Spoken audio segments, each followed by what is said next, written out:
Hey gang, it is, let's see, Tuesday, June 28th, 2022. Just happens to be both me and my parents' anniversary date. Whole other stories behind that, but check this out. This is a Central Arkansas Biotope Aquarium. It's 20 gallons, and this is roughly a 3-month update since this stuff was collected very locally, actually just right outside in the drainage ditch.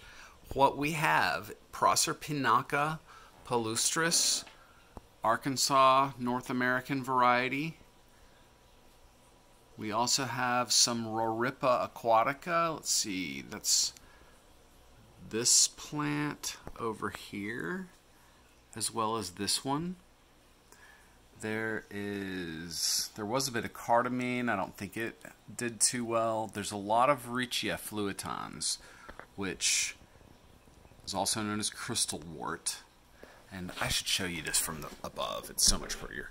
So this is really what made me want to make a biotope of this area. I saw a lot of Proserpinaca beneath this Riccia.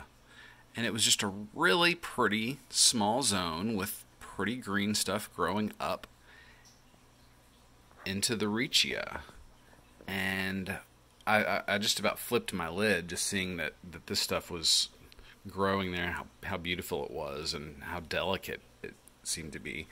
But also, some of these plants have just been amazing. This is a Roripa.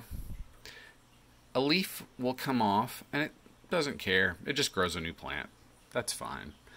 Not only that, well, this is another Roripa. Let me find. This is a Proserpinaca leaf, though. Marsh mermaid, mermaid weed. This is the variety that grows up into North America. And this particular variety, we may need to keep an eye on, make sure it's not a different species, but I'm pretty darn sure it's just Proserpinaca palustris, North American marsh mermaid weed. And it's so interesting because both the Roripa and the Proserpinaca will form an entirely new plant, even if just a leaf breaks off. So it's really, really fascinating. It was a cool zone to look at, to behold, and I ended up, having some fun checking this area out and bringing some leaf litter from that zone home as well, and setting up a biotope from this. And I think it's of significant merit just because people really, really, really probably aren't aware of how much natural beauty is so close to them. So close to them. Literally like out in the drainage ditch. Outside. Maybe not outside your house, but one of your friends' houses, one of your relatives' houses. Sorry for the glares from the plant lights behind me, but this aquarium's usually, it's in a window. So I had to block off light so we would get a good view of this so you could actually see what's going on. What I really want to share with you is something that I notice when setting up any aquarium, but especially when doing a natural tank. One like this which has soil, sand, leaf litter as substrate rather than gravel or some artificial substrate or a manufactured substrate. This tank went through a few phases. A couple of them are just really normal. We go through the nitrogen cycle. Most aquariums go through, if you look on the glass, there's actually some brown stuff. Brown algae or diatoms. I haven't cleaned the glass in this tank, and I'm probably not going to yet because there are microinvertebrates living on it. And some of them are Hydra. Let's see if we can get a view of these. I'm trying to focus on the glass. I might just fail miserably at this, but I'm trying for you. I'm trying. And yeah, failing miserably might be a little closer to reality than what I was hoping for. But in this area, maybe I can focus on my finger and that'll help. Yeah, no. Okay. Tiny little things that are in here on the glass. Little clear Medusa like Hydra. They're dwindling in number. I think that's because when I first set the tank up, we went through a nutrient-rich phase.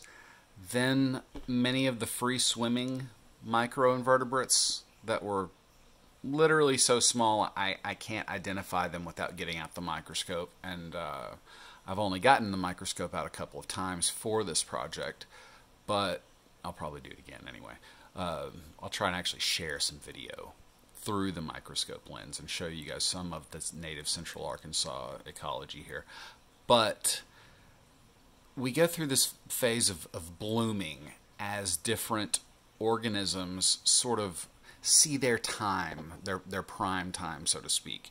The ones that just have an affinity for the current situation, whether it's the amount of light, the amount of nutrients, what type of nutrients, the fact that maybe there aren't any predators for them yet. And we go through different phases. So I'm going to talk about that.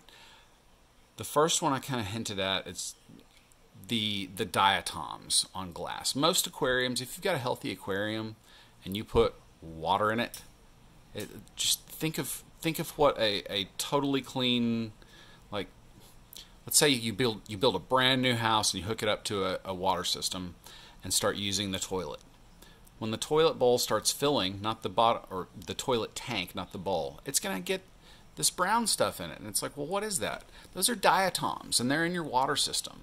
So they're little silica shelled critters. Tiny, tiny shelled critters. Cool. So we go through a diatom bloom. After that, or possibly even before that, you may have, if you've done a very natural tank like this and added leaf litter or organic material from an established ecosystem, an aquatic ecosystem. The way I did this was I simply got leaf litter, wet, soggy leaves at the bottom of the drainage ditch, put them in a bucket, carried them inside, stuck them in the tank. Nothing special. But in that, there were lots of little bitty things. You can look back at some of my earlier videos to see some of those little bitty things. They're still in here, but not in such great numbers. That's what we're talking about. After that bloom, I noticed on the end of this stick, or leaf bit or whatever, I started noticing some Hydra. And they began kind of creeping out over the next couple of weeks until there were lots of them on the glass. At some point, I stopped noticing as many of the little free-swimming microinverts, and I started noticing more Hydra. After a time, I didn't notice a lot of free-swimming invertebrates at all, and I started seeing fewer Hydra. That's really what I'd like to talk about. What to expect in an aquarium that does not have fish, so there's not a super predator in here that's capable of wiping out anything it can possibly feed on that's related to zoology. In this aquarium, there are no fish. There are no top-heavy predators in this small ecosystem. So we're building this up from the bottom up in terms of food web and in terms of what's sustainable, but also just noticing as an enclosed experiment, this is not receiving food, this is just getting light. So it is getting water top-offs. I have robbed a few little things out of it. There are definitely things still swimming around in here. They're probably... I'm too slow. Sorry, I was flapjawing and actually watching the tank instead of watching the image, but blah. Yeah. Anyway, what I'd like to share is that there are a set of phases that a natural aquarium is going to go through.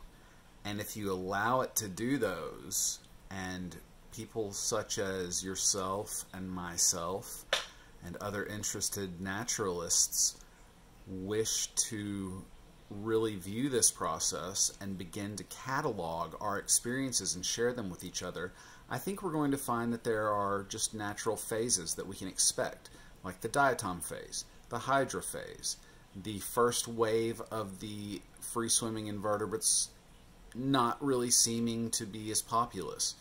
But I fully expect that once these Hydra sort of stabilize, find their equilibrium in terms of population, then we're going to see a lot more stuff again.